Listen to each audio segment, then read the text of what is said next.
Greetings, my fellow travelers. After the most recent kerfuffle with Voyagers, where all the Corvette-related mods and all the weapon icons disappeared out of the technical screen or technology screen of the Corvette I was working on, I decided that, all right, finish off a few bases, delete a number of bases, and delete the game and just call it a day. This morning I decided to not delete all the bases and not delete the last few saves I have,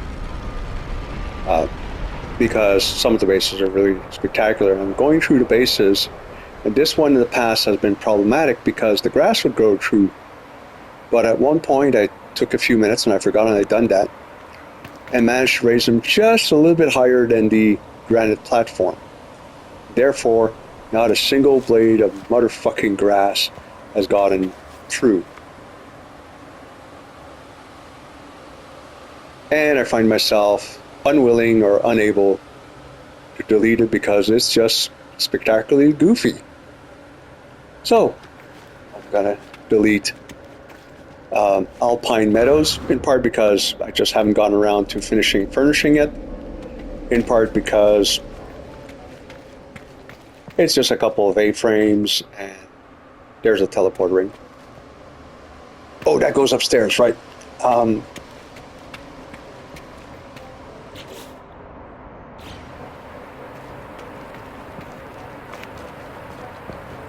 And I was never entirely satisfied with the arrangements of the A-frames. It wasn't quite what I had at Sula Dimitris, a base that I have deleted following Worlds and the utter destruction of some of my worlds. So yeah, this one is Restless Sleep Monolith, and that would be the monolith.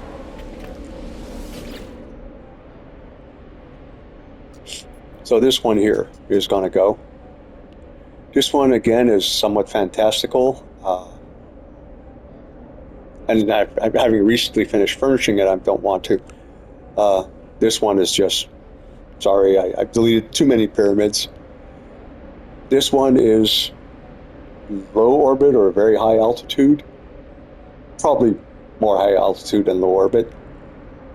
But I've never seen anything quite like that, so I figured I'll fucking keep it.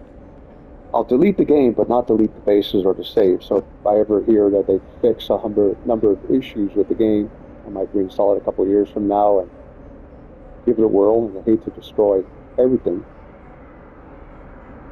They can fuck around with the weather on the planet, but she's high enough up that the weather should not affect her.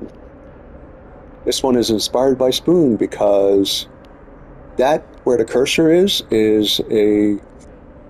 my interpretation or my best following of a video of him trying to replicate a building that you see in trailers of the game. And to the left, where you don't see it right now, there's my best interpretation of a building that he did, which is a more complex because it's a bigger arrangement. Off to the right is a landing pad area that's completely separate. Up the hill, I was going to do my own interpretation of a tiny little picture from No Man's Sky, and decided, fuck, I can't be bothered. And down the hill, there used to be a pyramid, and then this huge boulder appeared and swallowed 1 quarter of the pyramid. I don't know about you, my fellow travelers, but while I do have some rocks on my property, none of them are growing. Maybe I'm not feeding them the right thing. And that pyramid was inspired by Scottish Rod. He does love to do accesses to his pyramids with garage doors. I encourage you to watch his videos if you're still playing the game. So we're off to Alpine Meadow. We're going to have a brief walkthrough and delete her. That way I have, with the freighter, 6 bases. We're going to leave it at that. Did a quick search. No, you cannot delete freighters. Didn't think you could. Someone commented that apparently you can upload your Corvettes. Damn if I know where. And still, this is a good idea, but it's never gone anywhere. The grass is a horror.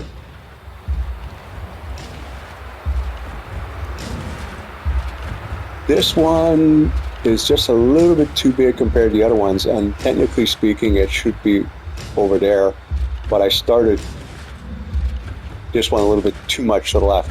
So the idea was one big end, one GEC, the Corvax, another GEC, and the Vic end. Vic ends on the far ends to protect, the settlement, for lack of a better word, and also keep an eye on the GEC so they're not tormenting the poor Corvax.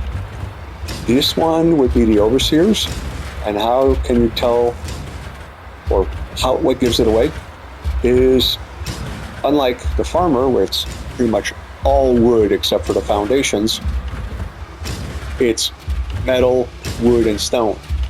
Because I see the Overseer as being a manifestation of the Atlas. It explains so many things about the comments you get from the farm about the Overseer. That would be the Vican security guy, so the Vican warrior, the follower Pirk. It's not furnished, and at this point I can't be bothered. The inner glow comes from a mud hut underneath the structure. I did it one wider. These are what I call AZOT A-frames. Basically, it's a vertical wire glitch, as opposed to your wire glitch, a point there and a point there, and hope things line up. At least here you have some sort of predictability.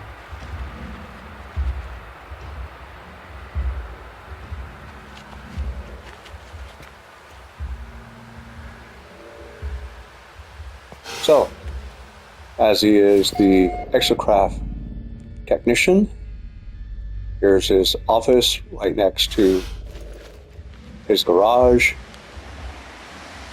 but he's also a nihilist, and therefore the big windows are much higher up. A very private individual. I haven't finished furnishing this part, but up there, although it is hard to reach, would be a shrine to Nal, not furnished in any way, shape, or form, but there's the symbol of Nal. It's the inverse of the Atlas. The Atlas would be two triangles, basically like that. And of course, this is my take on the whole. So, again, also a symbol of Nal, a circle, circling everyone, as opposed to a pyramid where there's one supreme being, and every rung down, you've got less and less power. Yeah, put them on the ground and just glue them up, and there you go. Bob's your uncle. Not furnished, but you do see the whole. Every species is represented in this building, because each species has its own building method.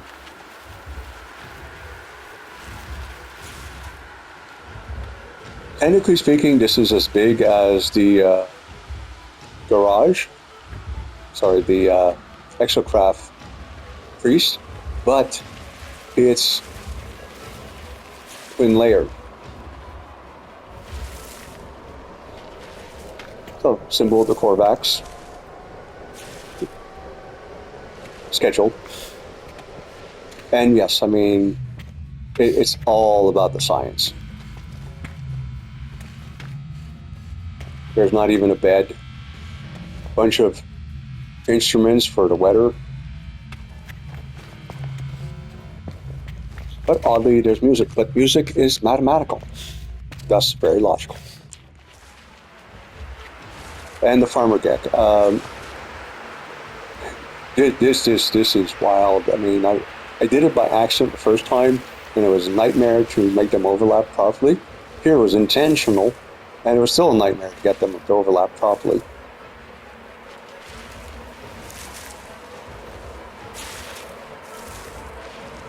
Yeah, that's, as far as I know, that's new.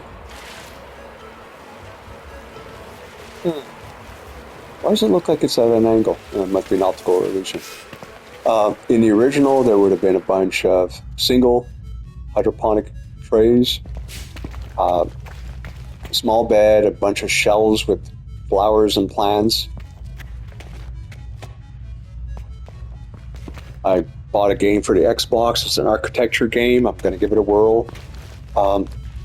And this looks a lot more serious than Castle Renovator, and who knows, maybe I can, reproduce some of these structures. I will go through the videos that I backed up on the computer, and carefully delete stuff. Carefully in the sense that sometimes I hate this game, hard battles, stuff like that. Just delete them, they're not important. But most of the building stuff that I built, I will keep because, well, there's a certain amount of pride in what I've done. And some of the videos that I have of other people's structures are just too fucking awesome to delete. Bye-bye, Alpine Meadow.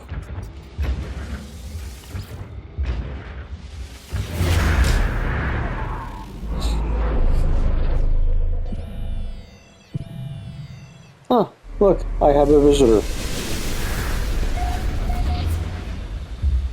It's a shame that flat terrain is such a rarity. Well, I may have had a visitor, but he sure as heck ain't there no more. Yeah, your ship is just far enough off the ground that getting in is problematic. And again, I mean, why if the ship is just a little bit higher, can you not get this prompt? You just aim at the center of the ship. Nope, sorry.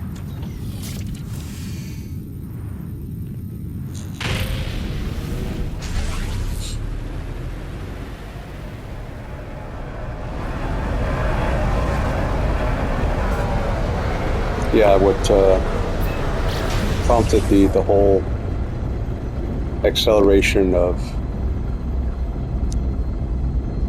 putting the game aside was yesterday. All the Corvette mods and all the weapon themselves disappeared off the Corvette I was working on. Fortunately, they disappeared just as I was firing a Sentinel Depot. Had it been a second or two later, I would have wiped out the depot and found myself fighting a bunch of Sentinel ships without guns. That would not have ended very well. And apparently I'm not the only one who suffered that. One of the fellows commenting on some of my videos told me that he lost everything on his XR suit. Everything. Every mod, every piece of gear. And not just that, but all the stuff in the cargo, including some rare item that he'd been grinding the game to get to complete some set or something, some quest I guess I'm not familiar with. Fellows who has 200 hours in the game, so it's not just, oh, this was fun for this weekend, but that's it. I don't know exactly how many hours I have in the game because the game itself doesn't tell you how many hours you have. It tells you how many hours you have in a save. The problem with that is, of course, once you deleted the save, you lose that information. The primary save, I had 1,300 hours. A couple of the other older saves that I deleted and deleted the buildings in the save had couple hundred hours each, so 300 hours. So let's say 500 between the two of them. So we're at 1,800 plus. These saves I've got 200 hours in. The other one 50 or something. So 2,100. And a couple of the other saves I had might have had 100 or 200 hours in. Well, that's definitely more than 2,000, no matter how approximate it is. And it's a game I've been playing for 3 years. Destiny, I've been playing pretty much since the beginning of the game. While the game does not tell you how many hours you have, there are various tools. Again, it's like, if the community is able to do programs that pulls information from the game and displays in a way that's useful, why can't the game programmers do it themselves? It's beyond me. But yeah, I remember a while back we were talking, and oh yeah, George, you got so many thousands of hours. I don't remember what the so many was, but a whole lot more than 2,000. And the funny thing is, a long time ago, I had over 3 profiles, 9 guardians. And I'd finish doing the weekly activities for one, jump into the other one, and proceed to, do it all over again.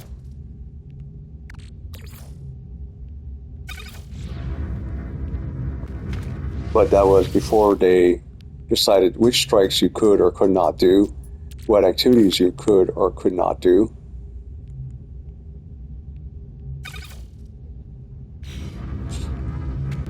And Destiny is another game I've turned my back on. I should say specifically Destiny 2. I'm playing a fair bit of Destiny 1. There might be videos posted about that.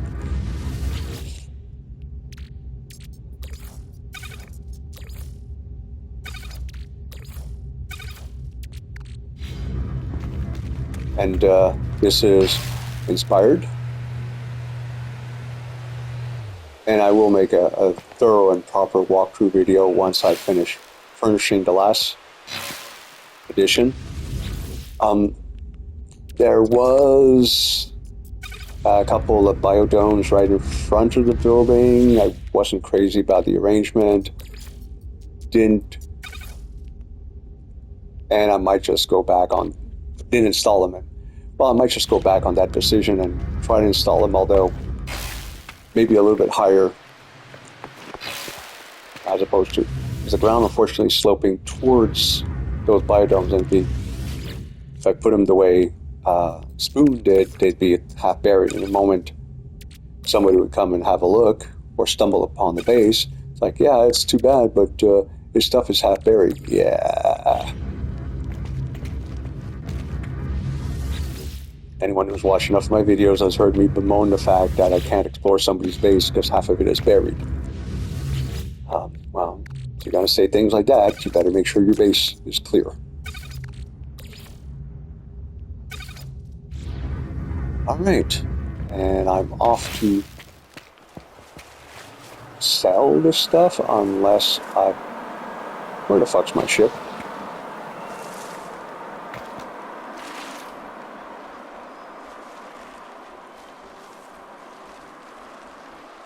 Oh, it's on the other landing pad, thank God.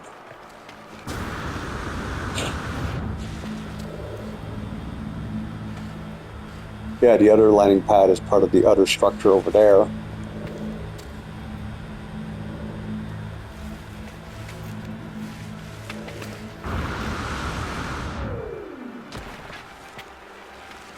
Oh, there's one way to find out if I have a galactic trade terminal. I only have one per base. I think I do not.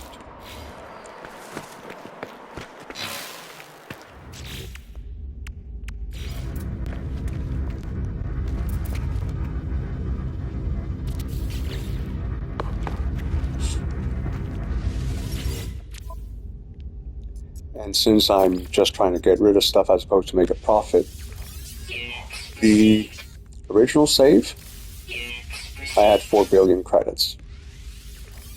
I don't remember how many tens of thousands of nanites. So I'm tempted to say 200,000.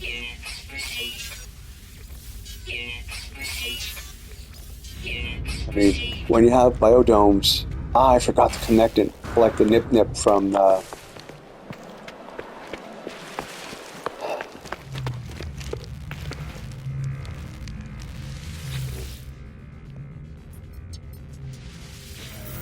did make a small change to the base.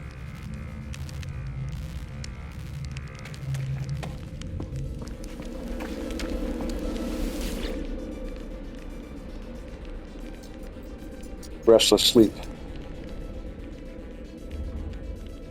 Bubblicious is one that I'm torn about because the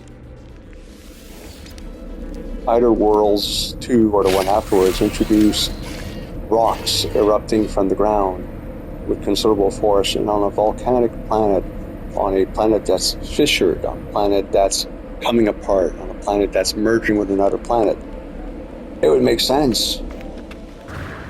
On a paradise world, not so much. So there you are walking your base and suddenly you find yourself flung up. Just a little bit disconcerting.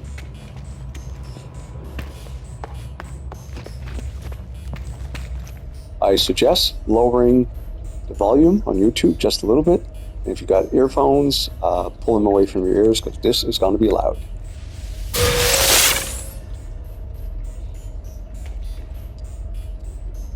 And yes, you're reading that right.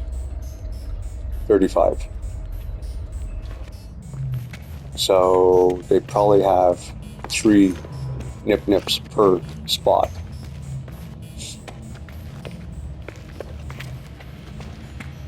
And fuck me, I forgot I had that here.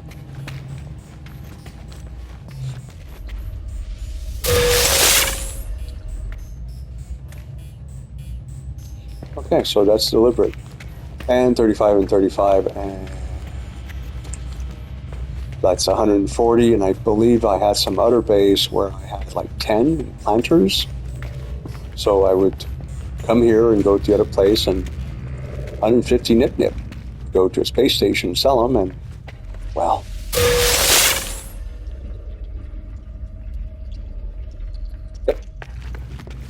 it adds up. It adds up very quickly.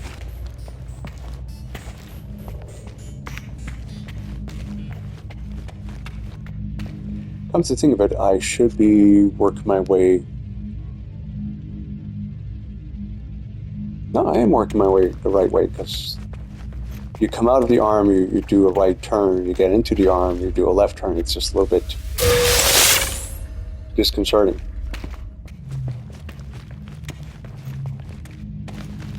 Yep, the security chief's office. You can tell. It's very secure.